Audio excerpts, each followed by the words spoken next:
It will be fun talking to you. You asked me how is my life? Well, I always lived in the fast lane. I mean, my life was never. If for a while things became calm in my life, I felt there was something wrong. So as someone who challenged himself throughout his life, so this right now, I would say I'm probably facing the biggest challenge of my life. But every challenge strengthens you. So my belief is that as long as you resist, the Almighty has given us such powers within us that the more you resist, the more you discover your strength. Now, because of the pandemic, many people are working remotely. I was going to say it's like the Sharifs in London, working remotely in their jobs. Did the pandemic prepare you and all of your supporters for house arrest, for having to be in your house for long periods of time? Well, pandemic certainly prepared us for the only way we communicate now is through Zoom. And that's pandemic. We have to thank that because otherwise, either all my senior leadership is in jail or it is in hiding.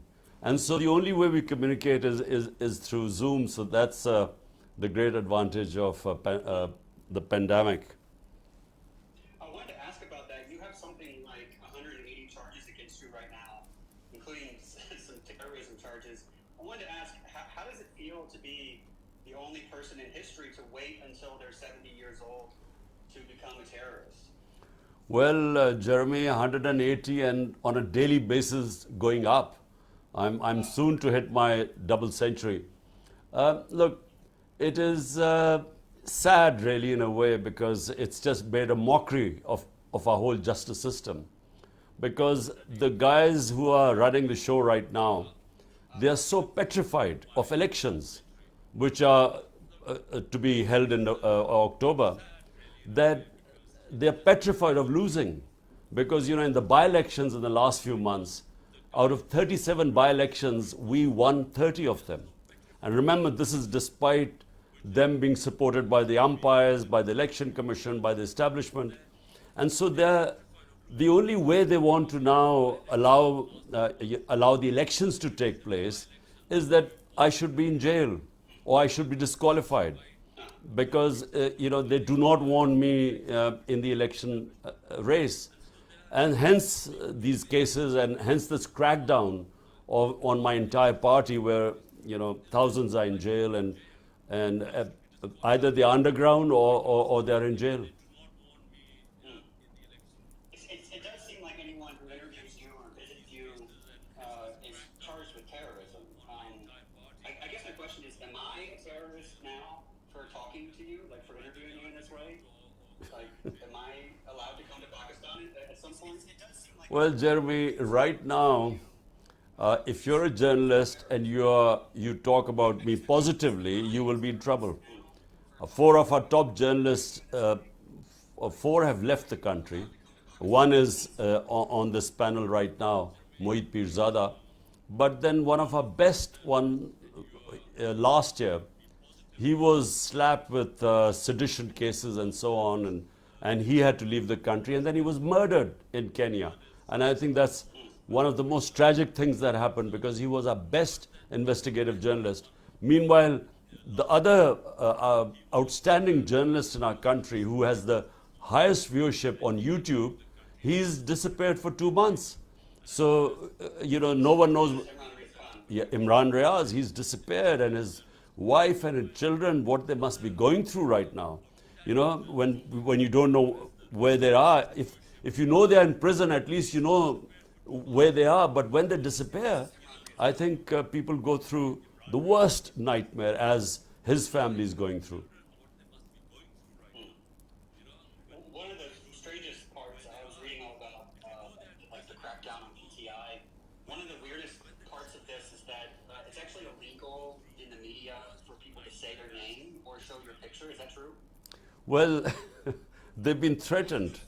The media houses and the top anchors were all called in a meeting. The meeting was very short, 4 minutes, I'm told, and they were ordered that my name was not even to be mentioned on the media. And so people are resorting to, calling you Qasim's father or other sorts of codes for speaking about you, I believe. It's, Jeremy, if it wasn't so tragic, it's very funny what's going on. But it is tragic because, our media, in the last 20 years especially, it really became very vibrant. In fact, went overboard at times. But, the media was able to create this sort of public awareness about political issues that never existed before. And that's the only way someone like me, an outsider, was able to win the elections. My party only grew because of the free media, the vibrant media. And so, the pillars of democracy, one is the free media, the other is independent justice system. Same thing happened with our judiciary. In 2007, this movement started called the lawyers' movement. And the whole idea was that we needed to have an independent justice system. So we were progressing towards a genuine democracy. And then comes this situation right now where we now have, the worst type of martial law. I mean, it's an undeclared martial law right now. Basically, there is no democracy left in Pakistan. And what makes the current, so you said we have an undeclared martial law. Pakistan has obviously been under martial law before in the past. Would you say these are comparable situations? Well, General Musharraf's martial law, and that was from 1999 to 2008. Now, I was his opponent. I was in the opposition. I went to jail for about 7-8 days during his martial law. But I'm telling you, that was liberal compared to what is going on right now. I mean, this is, I feel as if it's like, what people must have felt in Stalin's Soviet Union or Nazi Germany. I mean, people get picked up in the middle of the night. If they're not there, their relatives get picked up. Their houses get broken. They get robbed. Their businesses are shut. And this is anyone who has anything to do with PTI. I'm not even talking about the senior leadership. And it's happening to the workers. I mean, it's never happened in our country before. Totally the media is controlled. The judiciary is under extreme pressure. And I must say some of the judges, despite the pressure, are sort of giving us whatever little relief we get. But I mean, all civil liberties have gone out of the window. Now, talk me through the events of I believe, May 9th, where you reported to the Supreme Court and you were abducted inside of the Supreme Court, correct? Well, I was sitting within the precincts of the Islamabad High Court. And I was sitting there to get my bail, or various bails, because every day I have my going to courts is like people going to the office. So every day I have to go to one court or the other when you have over 180 cases. So I was sitting there, and suddenly, I'm sitting in the registry office, and suddenly I see these commandos. Really, they weren't even rangers; they were commandos. And I thought, first of all, because my life is at risk according to the government. My life is at great risk. So the courts had asked them to give me protection. So I thought these guys had come to protect me, that there might be some terrorist hold up there. And then I discovered it was me who they were after. And so they really broke in. They beat up everyone. They beat up the lawyers, the staff there. They then dragged me out like I was some sort of a terrorist. And it was all illegal. And later declared by the Supreme Court of Pakistan, declared it unconstitutional and illegal the way they abducted me. And of course, those images when they went out, it had a reaction. Right.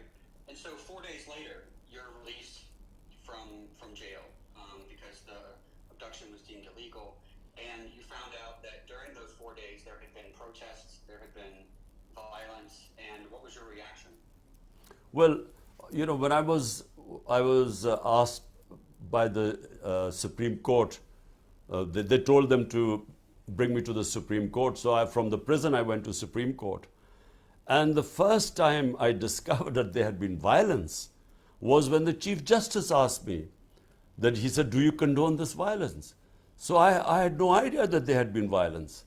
I expected there would have been protests, but when I was shot, and about 11 of our people had bullet wounds, one of the bystanders was killed. Even then there were protests, but there was no violence or there was no arson. So I was quite shocked when I was told by the Supreme Court, and I immediately, of course, condemned it. Because in my 27 years, I've always urged my party always to remain within the Constitution, our right for peaceful protest, but never violence. So as things unfolded, Jeremy, unfortunately later on, we discovered that these people were embedded within us. And the ones who indulged in arson were not PTI people. They were people who were specially embedded within our ranks, and they are the ones who indulged in violence. And since then, we've been calling for an independent investigation, but we're not getting it. Because we can prove, if there was an independent investigation, we can prove that these guys were not part of our party, because our party had never believed in violence. But unfortunately, that was used as a pretext. We feel it was pre-planned, the whole thing. Within 48 hours, 10,000 of our followers were put in prison. This can't happen unless it's pre-planned. You can't just go and pick up 10,000 people. So all this was planned. Senior leadership was put in jail, and the rest just went underground. So it was used as a pretext to dismantle the party. Now, normally these are the kind of things that would come up during a civilian trial, where they have people defending them. But I'm being told that's not what the plan is for the people charged with this. That they're actually being well, there's a push at least for them to be tried, and for you to be tried in a military court. Yes, well, right now in the Supreme Court, I have gone, other people have gone into the Supreme Court against military courts. The case is still in the Supreme Court, but the ministers of the ruling party have actually stated that if the Supreme Court gives a verdict against military courts, the government would defy it. Just like they defied when the Supreme Court announced Punjab elections on the 14th of May, according to the Constitution, the government refused. So we don't know what will happen, but clearly, I mean, there's no room for military courts in a democracy. One idea that I had, because I heard that 10,000 PTI workers were in jail and many others are underground, and then if they put you in jail, what's going to happen? Are they going to allow PTI to contest elections without you, or are they going to have to change the name? You got to start your own political party. And my idea was a political party called the PDKM, which is the Please Don't Kill Me Party, where anyone who leaves PTI can just switch to that party, and then that would be their way to stay safe while they're contesting elections. Well, Jeremy, let me tell you what's going on right now. Now it's a race against time. The tenure of this government ends on the 12th of August. Now what they're trying to do is... 1 month. Yeah, just under a month. So what they're trying to do is that they want to have me banned and put into prison before the 11th of August or 12th of August. And so I have these cases and these judges, the special appointed judges who are now hearing my cases, really speedy trials going on. And the whole idea is that I should be out of the race before the caretaker government comes in and the election campaign starts. Now, the problem with that is that, the cases that they're going to try and have me convicted in, they are no cases. These are bogus cases. So if they go, but what they want is that they will have me convicted, and then when I go to appeal for the higher court, by the time the appeal will be heard, the elections would be over, so I would be out of the race. So this is the game plan, and also put me in prison so that I can't campaign. All I think, my view on this is that what they are trying to do is they will completely discredit our democratic system in trying to dismantle and not allow a party which has over 70% rating in Pakistan today. So the biggest political party in the country with basically almost 70% of the people behind it, if you try and make sure that it is out of the race, basically you're dismantling the democracy of the country. And that's really what they're planning to do. And all I'm hoping is that some sense will prevail somewhere along the line, because all that would do is it will destabilize the country. The country desperately needs political stability, which will then lead to economic stability. But all what they're trying to do is actually, it's going to cause more destabilization. But there's a panic amongst those who are in power that somehow, whatever happens, I should not be allowed to come back into power. Well, one of the things I was reading that came out in the last week that made me laugh was that you were accused of being a secret Israeli agent. Is that right? And I was thinking about all of the different secret religious things. You know, Barack Obama was accused of being a secret Muslim. Indian politicians have been accused of being secret Christians. When I first visited Pakistan, I was accused by Indians on social media of being an ISI agent, which is obviously not true now that I'm talking to you. But wouldn't it be easier for all of us just to switch countries instead of maintaining, secrecy in our countries? Look, Jeremy, the problem is someone like me, they really find very difficult to place me. So at one end, I've been called, and a whole election campaign against me was that I was part of a Jewish lobby, a Jewish conspiracy to take over Pakistan. And then a whole campaign that I was Taliban Khan. So I was, a supporter of Taliban. And then a whole campaign for last few years, I was pro-army, a stooge of the military, and now I'm supposed to be anti-military. So I think, people find it easy to categorize people before maligning them. So, it depends where you stand in the political spectrum. Then accordingly, then they brand you like, Jewish lobby and so on. Point is, the saddest thing is that, my God is Rabbul Alameen. He's God of all human beings. And our Prophet, Muhammad, peace be upon him, was a mercy for all mankind, not Muslims. So, my religion is a universal religion. It is to bring people together, human beings together. And, very narrow-minded people, unfortunately, always, non-leaders I call it, non-leaders always do their politics by hatred, through hatred, by demonizing one community to get votes. So you find, non-leaders dividing humanity to come into power, whereas you have someone like, our Prophet, peace be upon him. The first constitution of Medina was where all the various religions were brought together by him. So Christians, Jews, Sabians, they were all brought together under one millet, or sort of one community. And they all had their rights, and all the rights, they were allowed to practice their religion and so on. So it was a very advanced civilization that was set up in the state of Medina.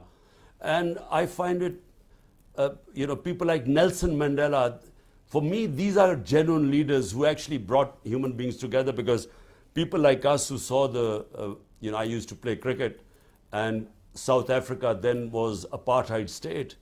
And I played with South African cricketers, and I always thought that, one day there would be bloodshed in South Africa. But it was a leader who actually stopped the bloodshed by forgiving the ones who put him through so much, 27 years of his time in jail, and then he comes back and forgives everyone. So these are genuine leaders who bring humanity together. Yeah,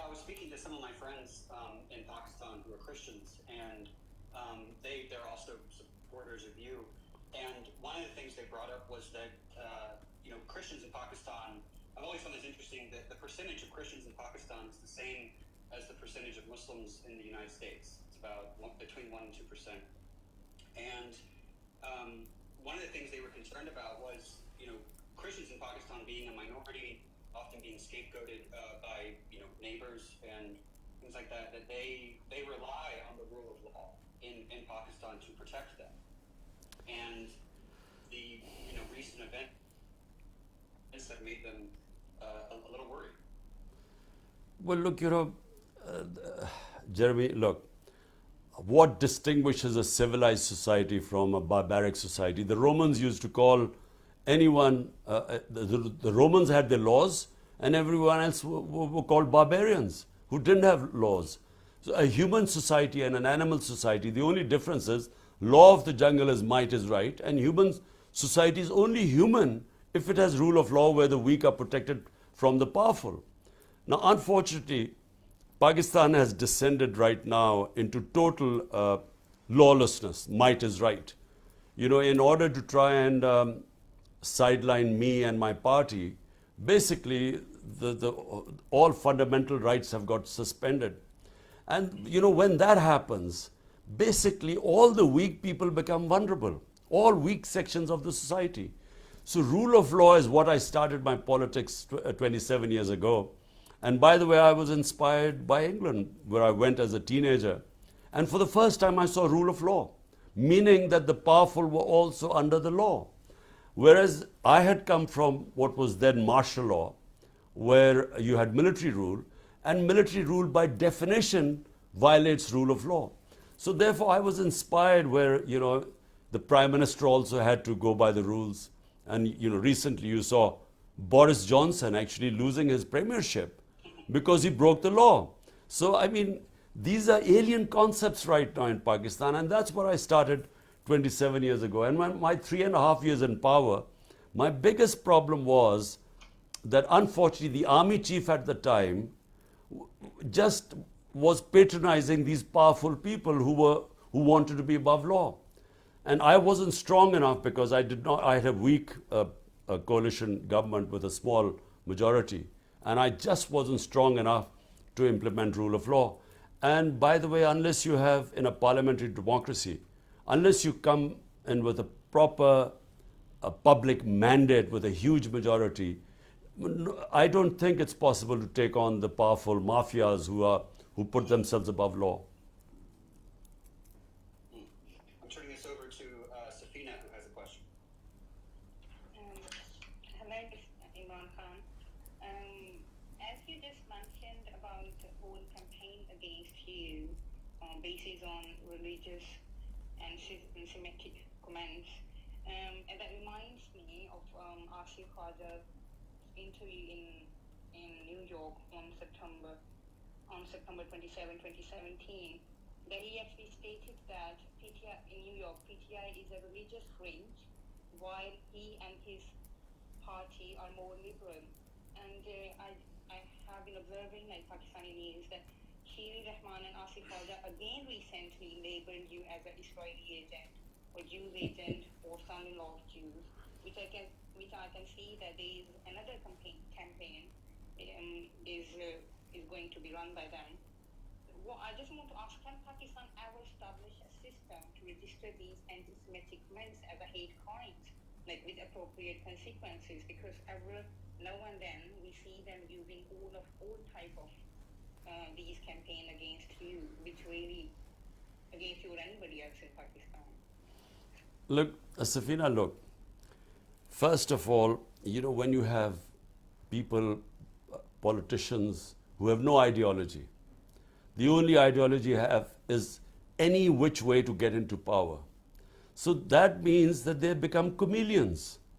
So Khwaja Asif would go and tell the Americans he's liberal, whereas his party members here would be talking about, the extreme sort of spewing hatred against other sects, other religions, or they would be calling themselves backing jihad, and jihad not because they believe in jihad.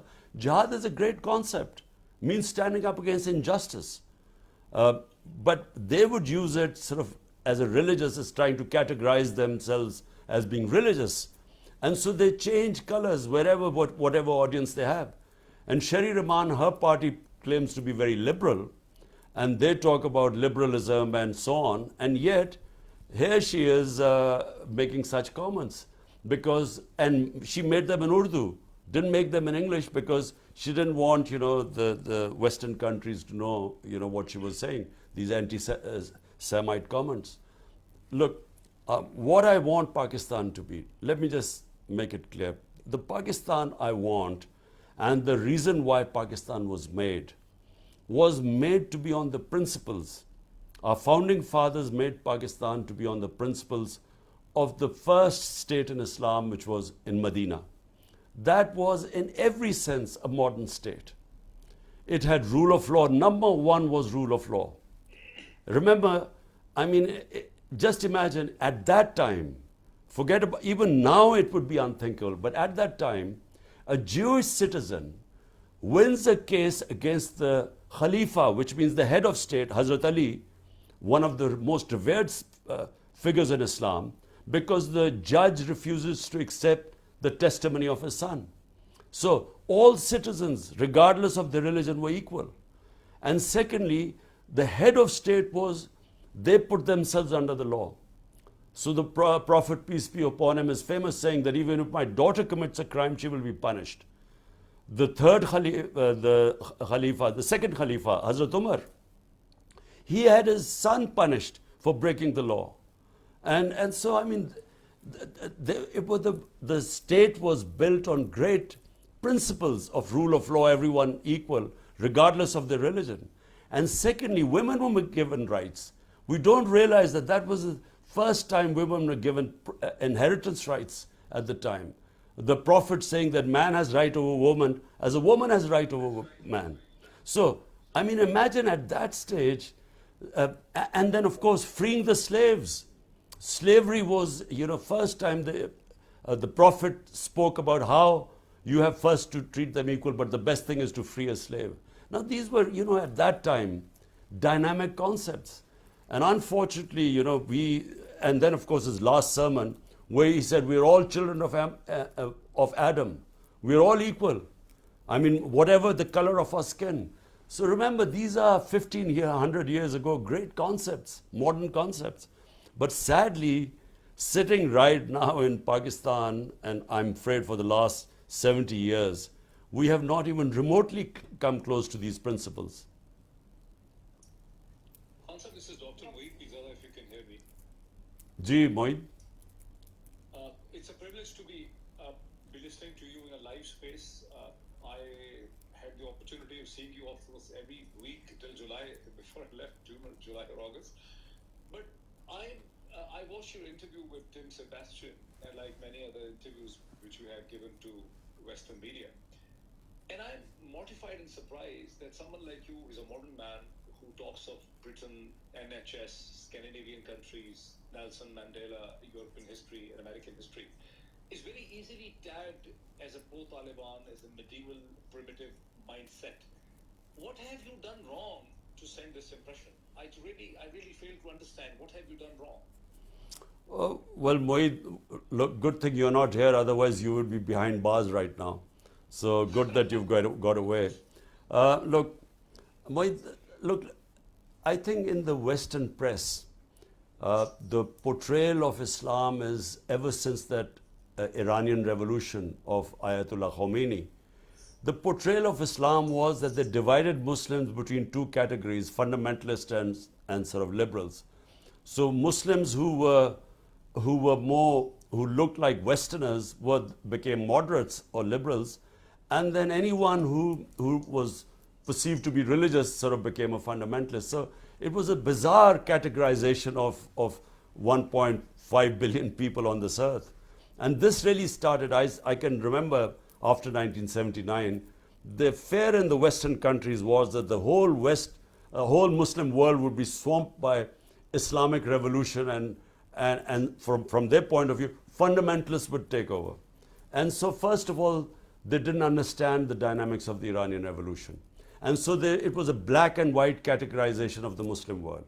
So when the Taliban came in, they never quite understood the reasons behind how the Taliban took over.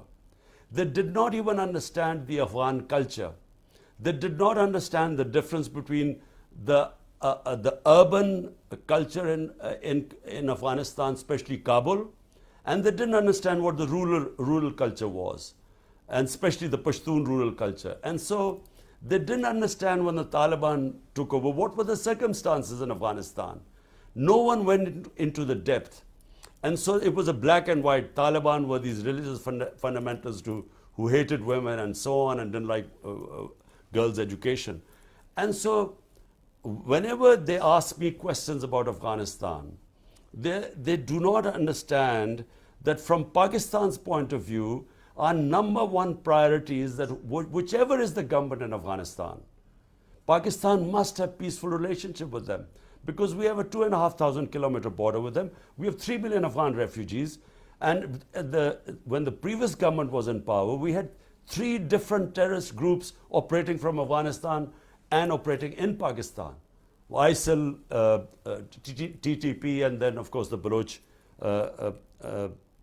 terrorists. So from Pakistan point of view, we want a stable Afghanistan. Whether it was the previous government or the Taliban government, we want stability. Afghanistan has been through 40 years of conflict, and the people of Afghanistan have suffered. Now, from the West point of view, when they talk about human rights, and especially women's rights, it would be much better if the West if they allowed the current Afghan government to come into the mainstream. By isolating them, they're actually removing every leverage they have on trying to influence them on human rights and specifically women's rights. So right now it's a black and white thing. If you talk about the Afghan government because Taliban are there, you are then also supposed to be endorsing the treatment of the girls not going to school. But clearly, I mean, any human society, everyone knows that without women's education, how can a society progress? I mean, in our government, my 3.5 years, we give special stipends to parents of poor girls in conservative areas to send their girls to school. We made 60% of the new schools we made were for girls so that we could encourage girls' education. Because simple, I mean, our biggest problem right now, just to divert, is our population growth rate. Now, every research shows that if you educate the girl child, if your women are educated, automatically the fertility rate comes down. And so, I mean, it is a necessity for Pakistan. For our future, we must educate our women. Concept, it's also surprising, if I add on the woman issue, that you come from a family in which your sisters are highly educated. They work for international organizations, they're doctors, they're engineers, they're economists. Yet and the PTI has done the largest ever mobilization in the history of Pakistan, the political mobilization of a woman. This is for the first time that hundreds of women in Pakistan's history have been arrested and are behind bars for purely political charges. Yet, your opponents very easily show you and portray you as an anti-woman character across the West, where I live right now. I don't know, Mohit, I fail to understand that.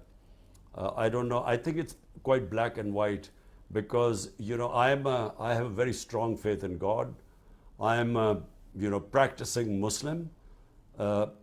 And therefore, I think they just stereotype people that if you're a practicing Muslim and you have faith in God, then you automatically, then all the other things follow, that you must be, in the Western eyes, you must be against women, you must be sort of very against, you must be illiberal.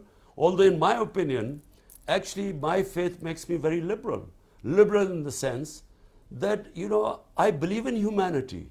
I believe, I again repeat, my God is God of all human beings, and my Prophet Muhammad, peace be upon him, he was a mercy for mankind to bring humanity together.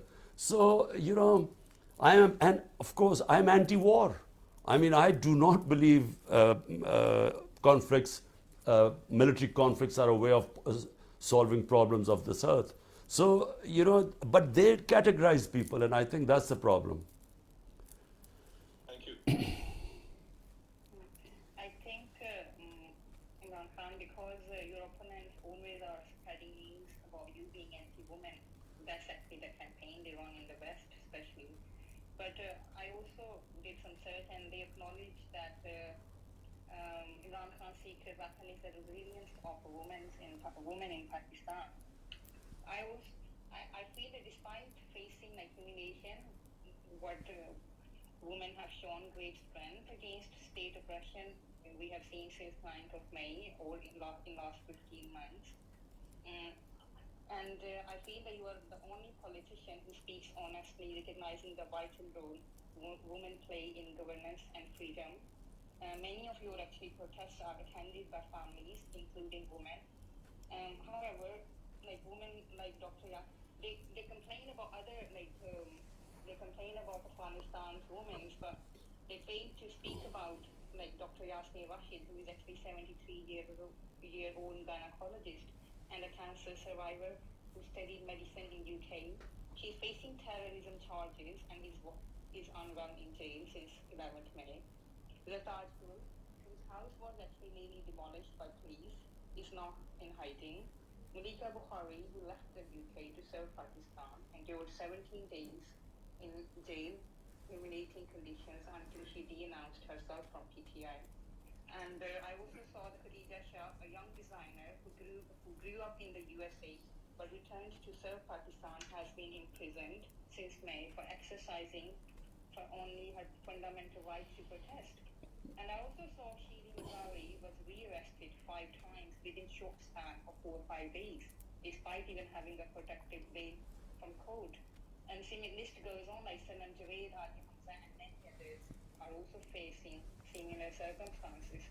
So the question is, why don't these institutions speak about Pakistani women, and what will you do to protect women from these draconian measures and terrorism laws when you come into power, which I'm keeping my finger crossed that you will? Well, Safina, look, first of all, never in Pakistan's history have women been treated like the way they have been done in Pakistan, not just after the 9th of May, but last year, 25th of May, that was the first time we got a shock. The way the police attacked the women, the way they raided the houses in the middle of the night, and not caring that there were women in the house, because there's a lot of respect for women in our society. This is a big fallacy that, we treat women badly here. And I will explain where this comes from, but we respect our women. And so the idea of police barging into people's house in the middle of the night, not caring that the women in the house, breaking into bedrooms, beating up the men in front of the women, this has never happened in our country before. So that first time happened on the 25th of May. And after 9th of May, what they did to peaceful protesters, women protesting peacefully, what they did to them, the way they beat them up, there's a lot of footage on social media. And I thought they went out of the way to spread terror amongst the women. And then they jailed them. And you've named a few, but there's so many other women who you haven't named, but who have been living in terrible conditions within the jail. And the worst thing is, they have deliberately terrorized the women. So this whole movement of ours, which brought women into politics, first time you saw at such large numbers women taking part in protests, and women from all sections of the society. And suddenly when these images went out, not only women being beaten up on the streets, but then women put into jail, I mean, imagine how difficult it would be for the men folk to allow their women to go out who understand Pakistani culture. And answer to your second, and by the way, this has been deliberately done. In my opinion, the last by-election we won by a huge majority in Rajanpur. One of the main reasons was huge turnout of women in the election. And I think they are going out of the way to actually depoliticize the women. I think this is a plot, because this goes against our religion, our culture, against everything we believe in. And just answer to your last question, look, the problem is in Pakistan is not about women being treated badly. The problem in Pakistan is a lack of rule of law. Powerful women in Pakistan, compared to poor men in this country, are at a great advantage. I mean, a powerful women in Pakistan from strong families can have things done here. But a man from a weak background has no access to justice. So basically, it boils down to rule of law. Rule of law, I repeat, it means bringing the powerful under the law and protecting the weak from the strong. That's what you call a rule of law. And that is really what I've been struggling for 27 years. And that is eventually what will protect the weaker section of the society, whether it is women, whether it is minorities, or whether the poor men. Thank you, Imran Khan.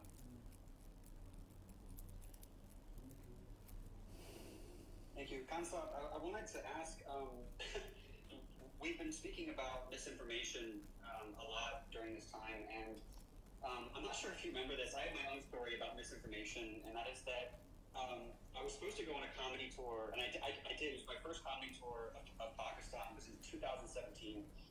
And when I started advertising that I was coming to Pakistan, it was Nawaz Sharif supporters spread the rumor on social media that I was your secret child in the West. I don't know if you have any idea about that, but that actually ended up on ARY and Geo News, like spoken about on the news. And I had to contact the Sharif administration to explain that I was not your son, so that my visa would be able to go through. And they ended up calling the embassy in the U.S.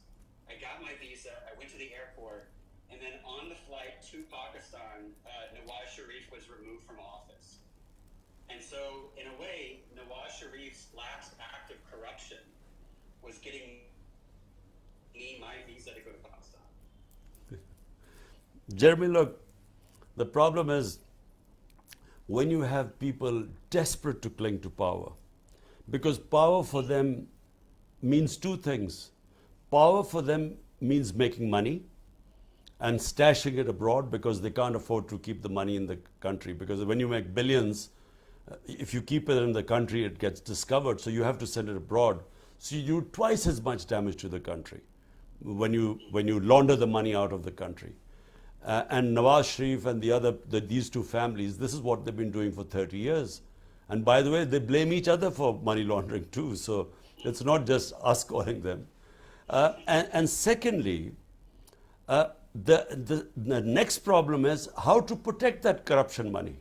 So that becomes the second thing. That's how they damage the country even more. Now they want to protect the money. So protecting the money means they must stay in power, because only in power can they protect the money. So this whole exercise of them conspiring with the ex-army chief to topple my government, I mean, their main interest was how would they get immunity from corruption cases.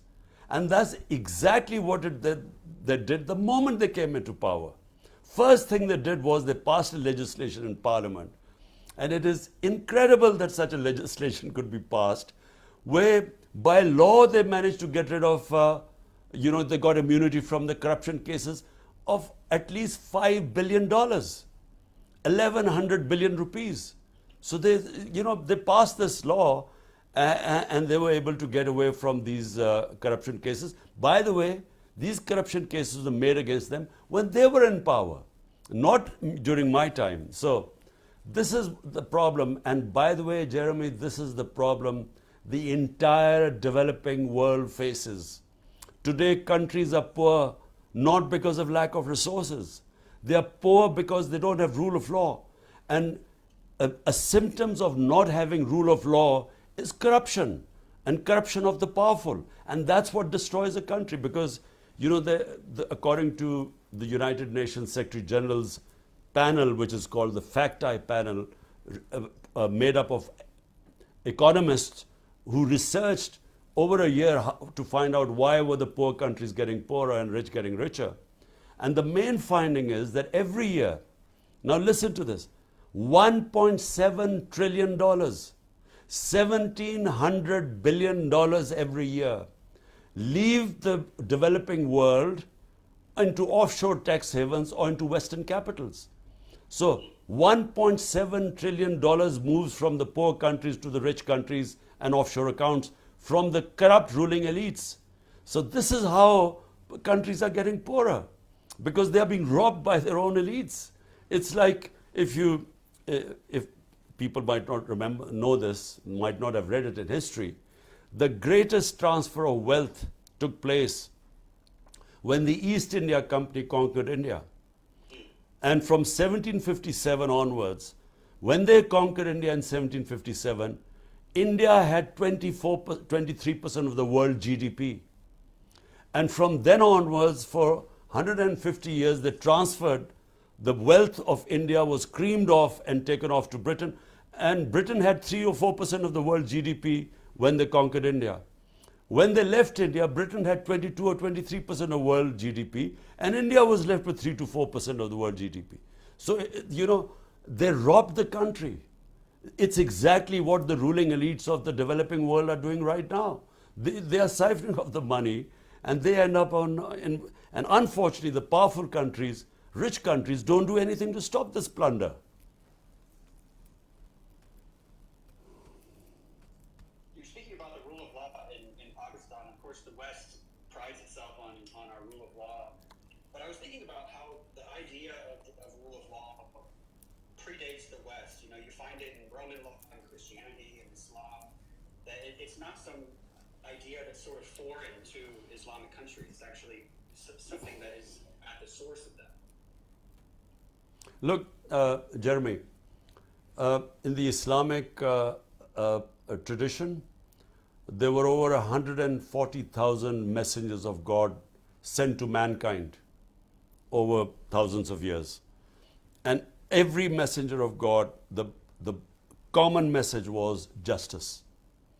One of our great scholars, Ibn Khaldun, he was considered the father of modern history.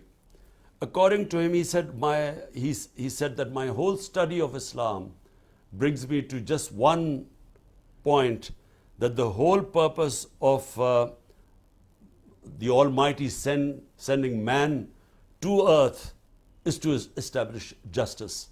So whenever during human history, the societies that had a better justice system always prospered.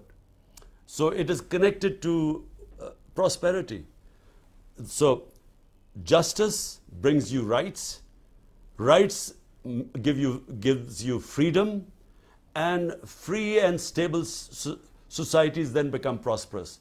So hence, if you look at the table of rule of law index, out of the 140 countries, the top 15 countries which have the best rule of law are the most prosperous. And the bottom 15 countries which do not have rule of law are the poorest. So it is directly connected to prosperity.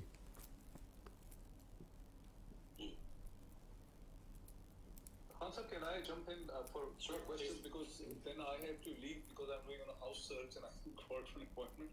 Hansa, I'm surprised also that the way the media has been treated, the way Shaheed Arshad Sharif has been murdered. Imran Khan is missing now for 65 days. Look at Sabir Shakar, myself, Shaheen Sabai, Wajahat Saeed, you all have been registered FIRs for terrorism. Yet the impression of the Western media is, and I think also Jeremy should comment on it, is somehow or the other that you were also as harsh to media. Not a single journalist was arrested in your time. There were no FIRs against the journalists. The journalists were not abducted and detained under your government. Neither are you able to explain that situation, nor is anyone understanding the word. There is a sea difference. Look at myself, look at Sabir Shakar, look at Shaheen Sabai, look at Wajahat Saeed, look at the poor Arshad Sharif, look at his family, look at Imran Riaz. Yet they're blaming you for cracking down on media. I mean, how do you explain that? Well, I think, Moeed, there's a term called moral equivalence, where they equate two unequal situations and actually protect the real aggressor.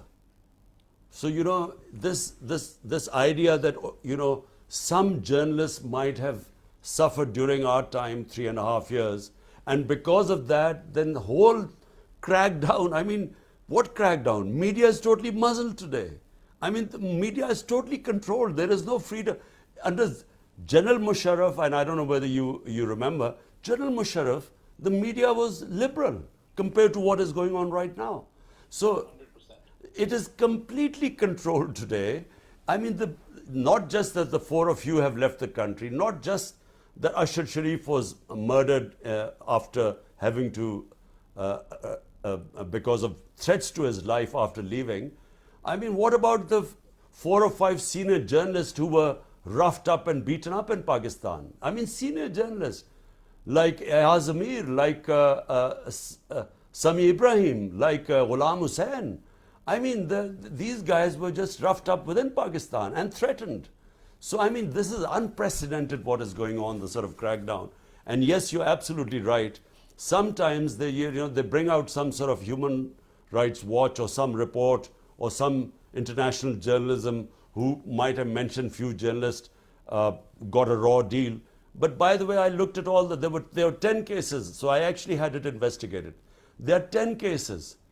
And all of them, there were 3 of them which has to do with security, where the military establishment directly spoke to the media owners in 3 or 4 cases. There were one case which we were unfairly blamed because the channel, this one guy, his viewership dropped. And there was only one case that came to me, and that was about Matiullah Jan. And when I found out that he had been picked up, the next day we had him released. But you cannot compare what is going on. I mean, there is just no comparison between then and now. I would like to add actually, Imran, thank you for answering to Dr. May, that since last 15 months, there are more than 40 cases, 40 individual cases registered against journalists. There are 40 members of journalists from Karachi, from Punjab, from Lahore, from Peshawar, and from Balochistan. And if you calculate only in Balochistan, there are more. But I have a question, as Dr. May said about media, that the rape incident actually happened. If you remember, Dr. May, the rape incident on the motorway during Imran Khan's news sparked international outrage. But you know, the Human Rights Commission in Pakistan took quite active measures to seek justice on the times. But when I look at now, in early February this year, a woman was assaulted in F9 Pakistan, but media discussions on that matter were completely banned by PAMRA, and our human rights bodies appear to remain silent, like there was no peep.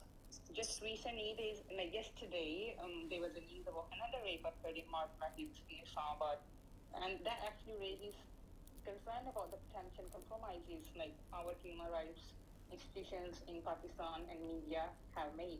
Is there really are the human rights organizations and the media in Pakistan is completely compromised? Because what I heard, okay, Imran Khan's name or PTI leadership cannot be mentioned in TV, but other than that, can all these crimes is also banned?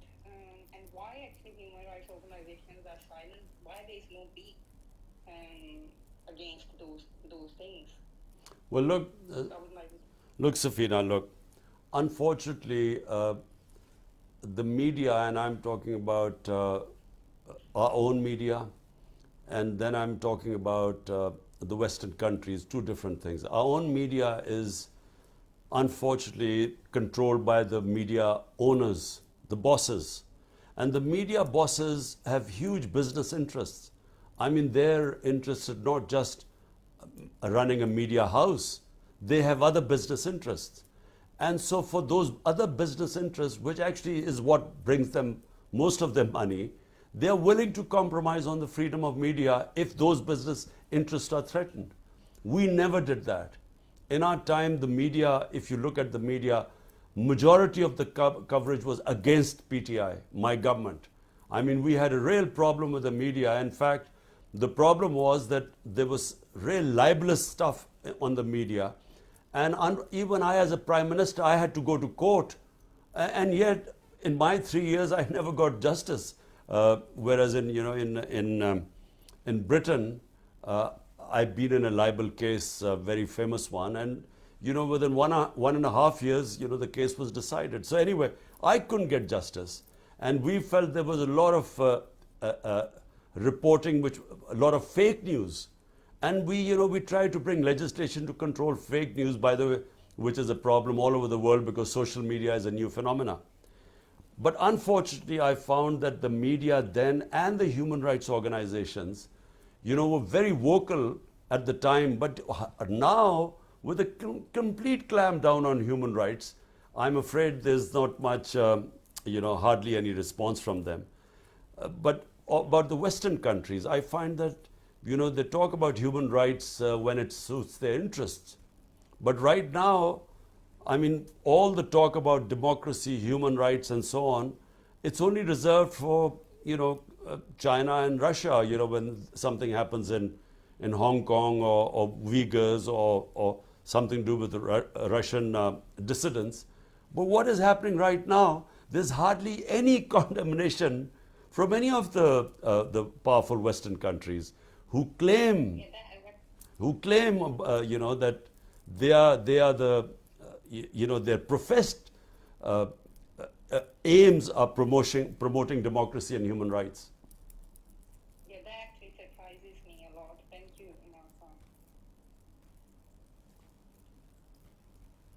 Chairman, this is Atif.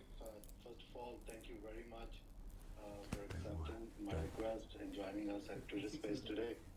I'm really grateful to Jeremy and Safina for organizing this event, as well as our social media team headed by Gibran Ilyas, Imran Hamid, because without our social media, all this, our political movement, our struggle, all these events couldn't have been possible. And then, a friend like Dr. Mohit Pirzada, a mentor, who has always been our biggest support, especially during the last 30 months. I don't have any question, it's just I want to bring it to your notice. Alhamdulillah, we have support among 98% of Pakistani Americans. And along with that, we've started getting huge support among the Muslim Americans as well.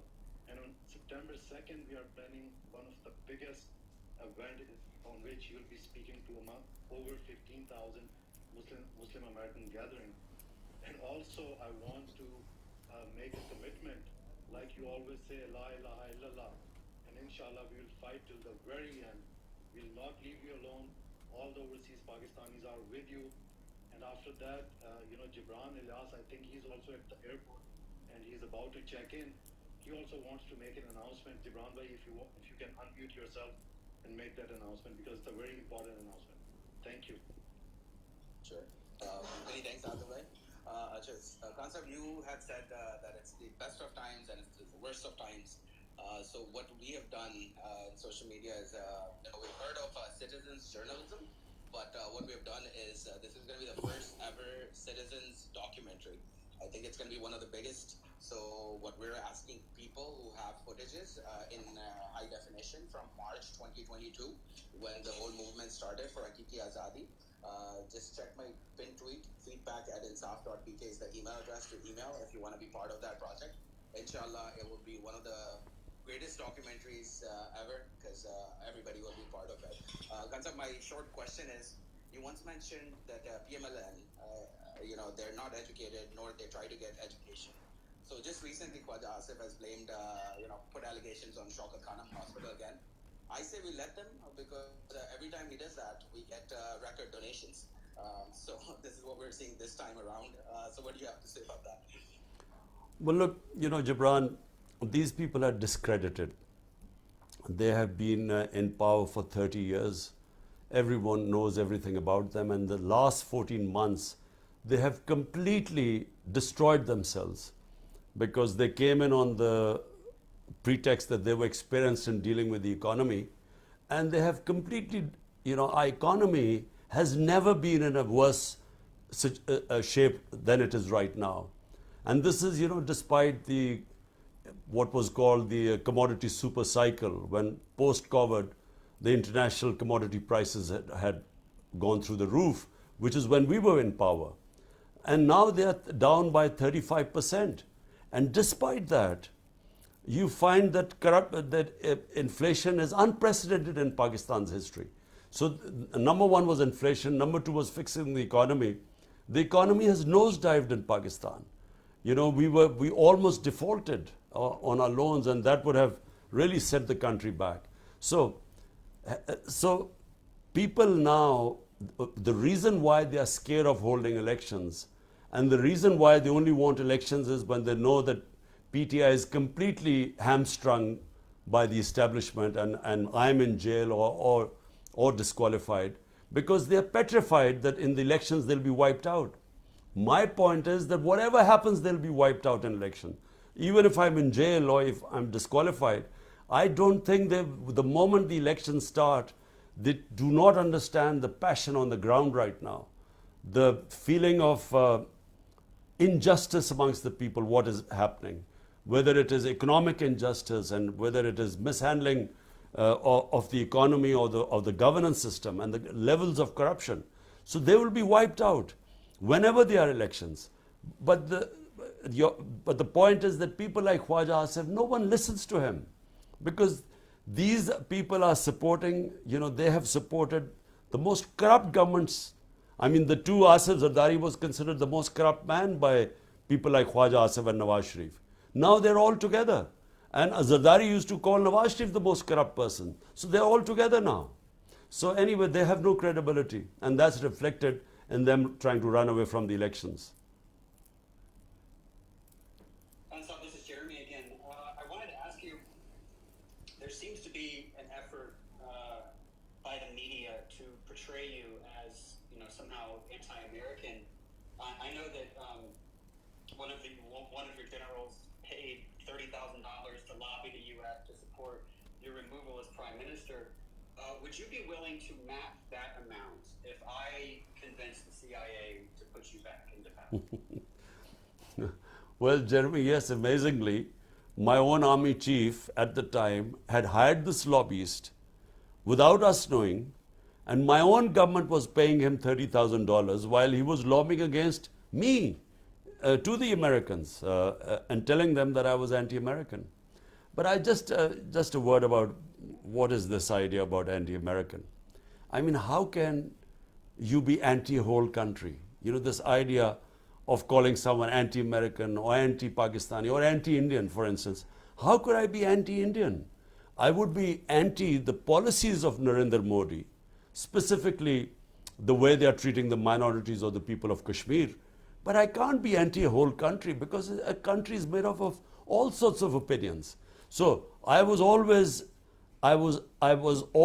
against the policy of Pakistan joining the US war on terror, because as a Pakistani I felt it would be a disaster for Pakistan, and it was. 80,000 Pakistanis were killed in it. Over $100 billion lost to a poor economy. And I was always skeptical about the US war in Afghanistan or US invasion of Afghanistan, because, you know, there were no clear aims, and I kept saying there would never be a military solution. So if you criticize the US foreign policy, does not make you anti-American. I mean, if I'm today criticizing my own government for this fascist tendencies, I mean the draconian laws, the total violation of our fundamental rights, does that make me anti-Pakistani? So this is, you know, it's to brand people. Sometimes I feel that, you know, to stop criticism of certain policy, and especially when you're from other countries, it's easy to brand you as being anti-American and then shut your voice. But I would like to add in there, Imran, that you have stayed in UK since you were 17 years old, and you always say that you loved being here and the rule of law. That's how actually you got inspired by. So I would like you to add into this that why would you be anti-West when actually you have been praising them and you have stayed there for nearly 20 years? Look, how can you be anti-West? West is a geography. I mean, you know, it has so many countries. These are so bizarre, these terms. He's anti-West or he's anti-American and so on. Look, I mean, Britain, you know, I keep telling everyone that the first time I saw two important things which made the basis of my manifesto was rule of law and a welfare state. So that's the first time I saw in Britain. And later on, when of course, I studied my own history and especially Islamic history, I discovered that the state of Medina was based on these two great concepts of humanity, justice and humanity, and a welfare state, and all the great concepts which I saw in England were actually 1500 years ago was actually in the state of Medina, set up by our Prophet, peace be upon him. So, but I also understand the weaknesses of the Western society. I also know their strengths, same as I know the weakness of my society and the strength of my society. But that's how people, understand different communities. You don't sort of blanketly say you are anti one community or anti the other community. You just deal with them a mature ways to their weaknesses and their strengths. Thank you. As I was getting ready to, coming up with a list of questions that I was going to ask you, my neighbor bought a black pickup truck, and so it's sitting outside. I don't know if I should be worried or not that anyone is coming for me with a black ego or anything. But Jeremy, you should be very worried, because if they come in, let me tell you what they'll do. First of all, if they find you, they're going to thrash you. And if they don't find you, they will pick up anyone who's in your house. They will take them, with them in the black Vigo. They will smash your house. They will rob it. I mean, this guy, one of my MPs, he was not in the house. They broke open his safe, and they, took away everything from the safe. So it's not just that they beat you up and they rob you, they break the house. In other words, they vandalize the house. They also rob it. So be careful.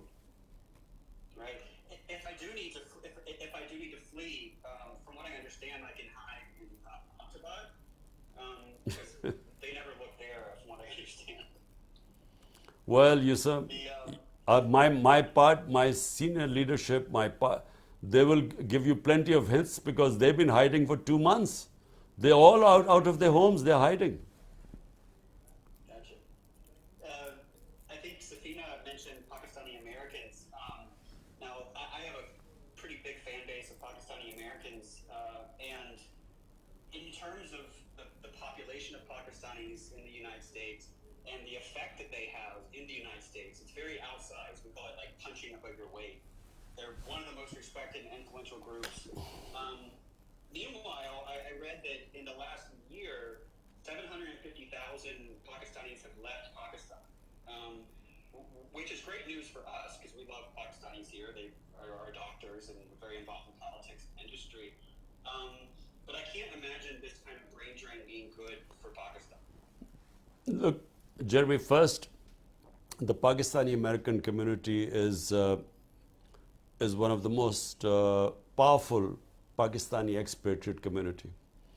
And also it is one of my biggest support, PTI's biggest support does come from not just the Pakistani Americans, but basically amongst the 10 million Pakistanis that live abroad. And the main reason is because when they go abroad, like I went when I was a teenager, you see rule of law. And by rule of law, it means that if you pay your taxes and if you don't break the law, you are a free man. You're protected by the laws of the land. And whereas when they come, when you see what is happening in Pakistan, it would never happen that in the US, your house would be broken in by police in the middle of the night and people picked up, beaten up, the house robbed. It's unthinkable there. Because no police officer would dare to give instructions like that, because his juniors won't obey them, because it would be against the law of the department, the police department. They're not allowed to do this sort of thing. So the juniors would not accept this. And even if they did accept this order, they would be liable to be sued in a court of law and would suffer heavy damages. But here, unfortunately, might is right. And this is what makes takes away the freedom of human beings, and it actually creates a society where it completely shuts off the potential of a society. It destroys meritocracy. So it destroys this, only the potential of humans is in freedom. So throughout history of mankind, a human strives for freedom because only free societies, can ascend, can go to great heights. And freedom comes with the rule of law. Now, that's why the overseas Pakistanis back us, because they live in societies and understand what I mean by rule of law.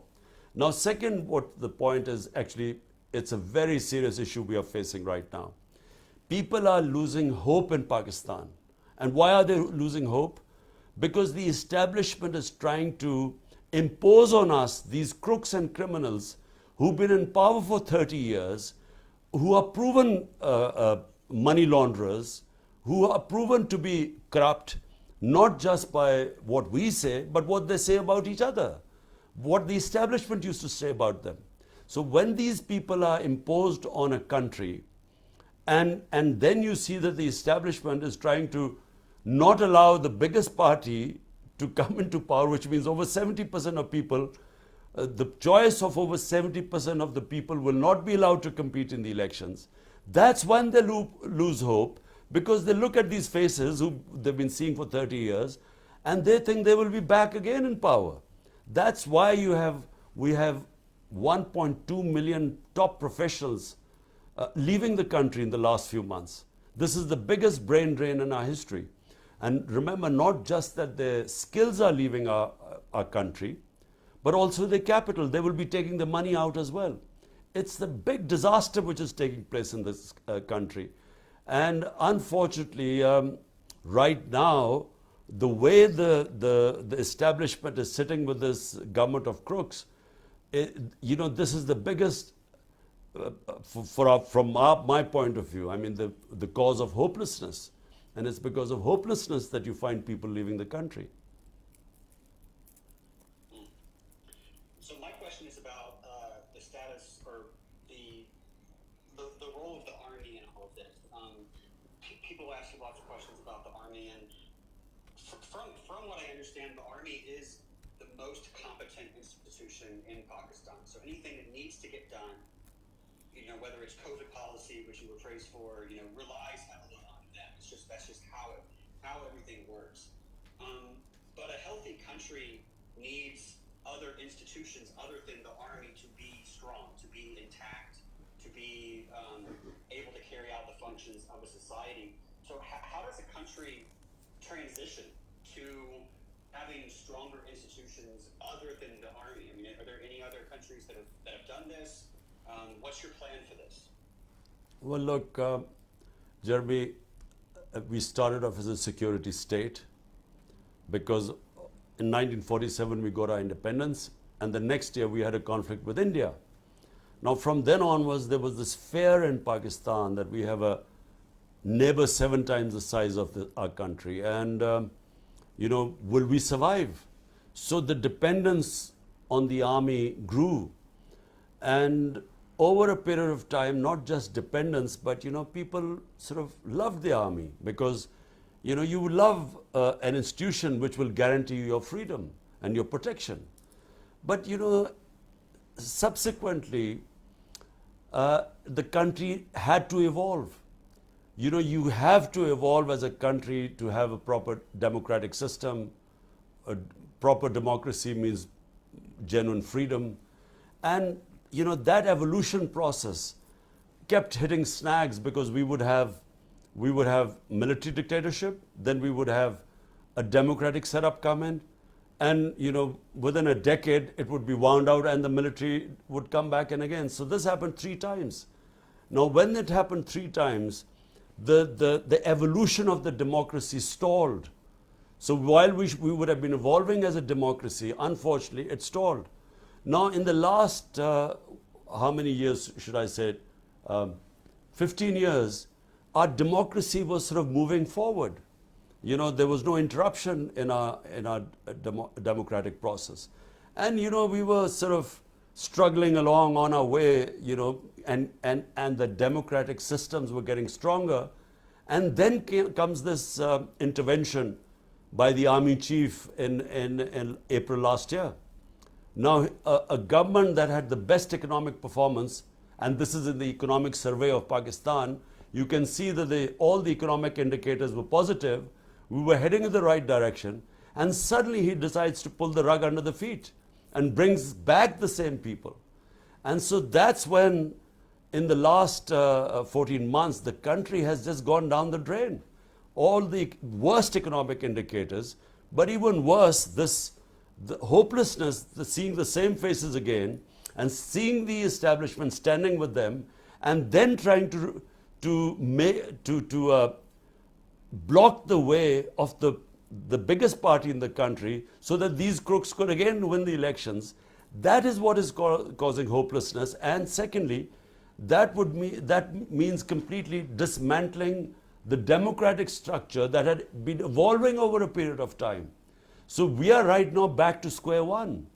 And this is why the coming elections, could be vital for our country's future.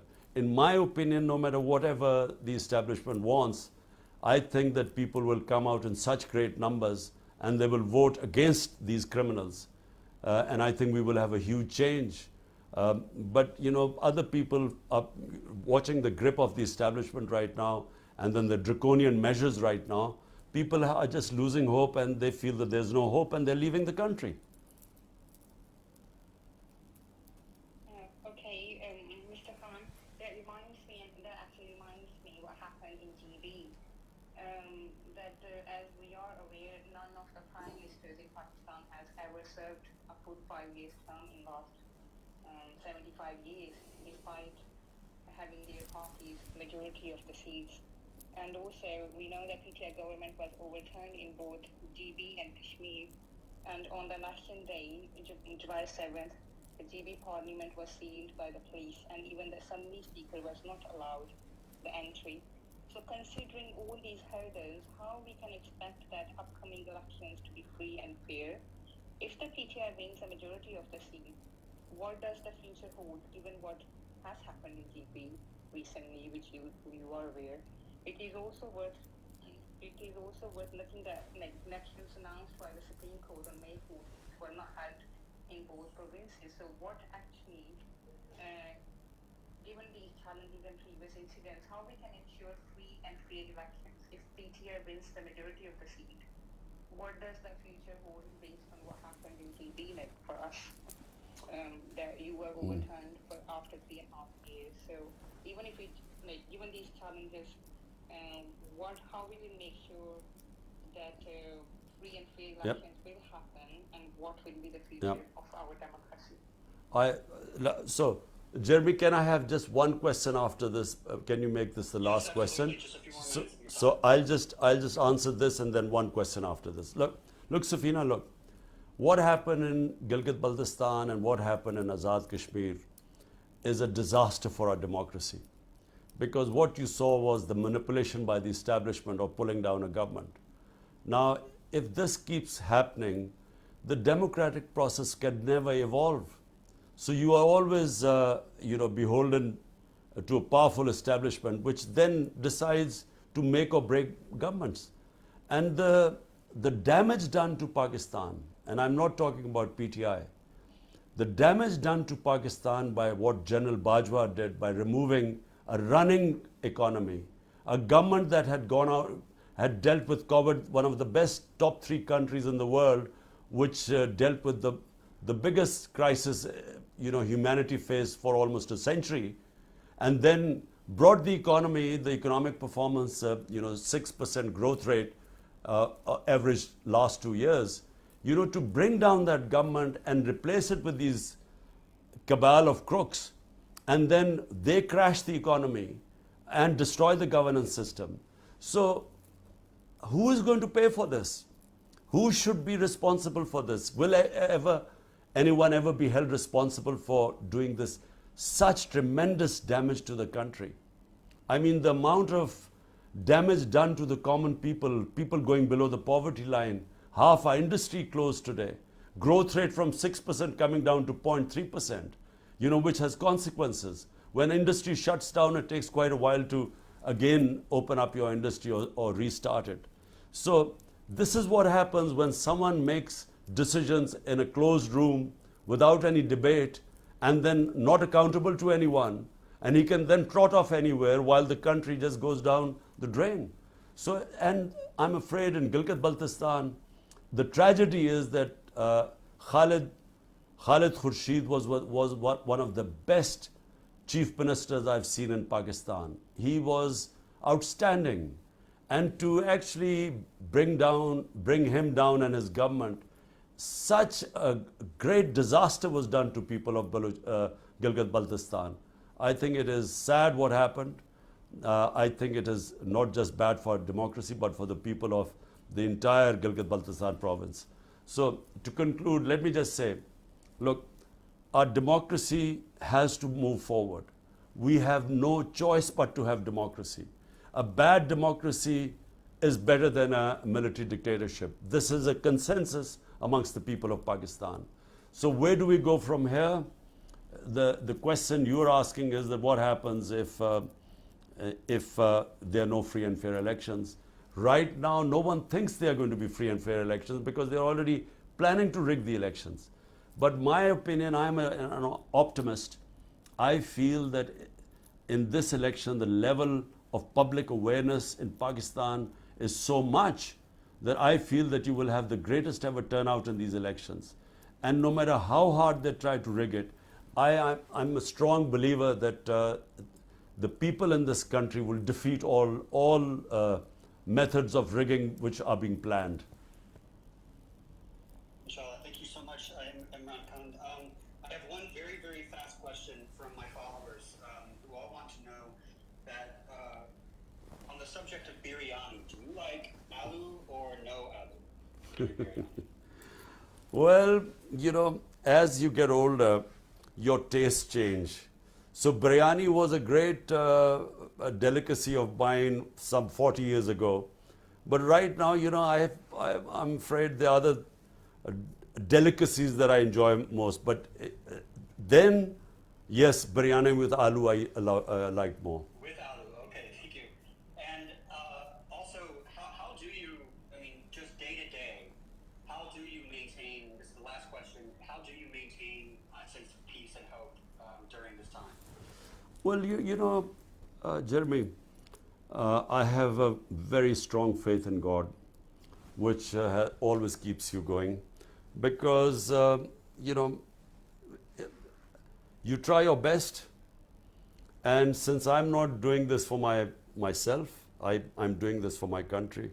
Why am I doing this for my country? Because I'm one of those privileged people who got so much love and respect from his country that it was important for me to try and do my best for them.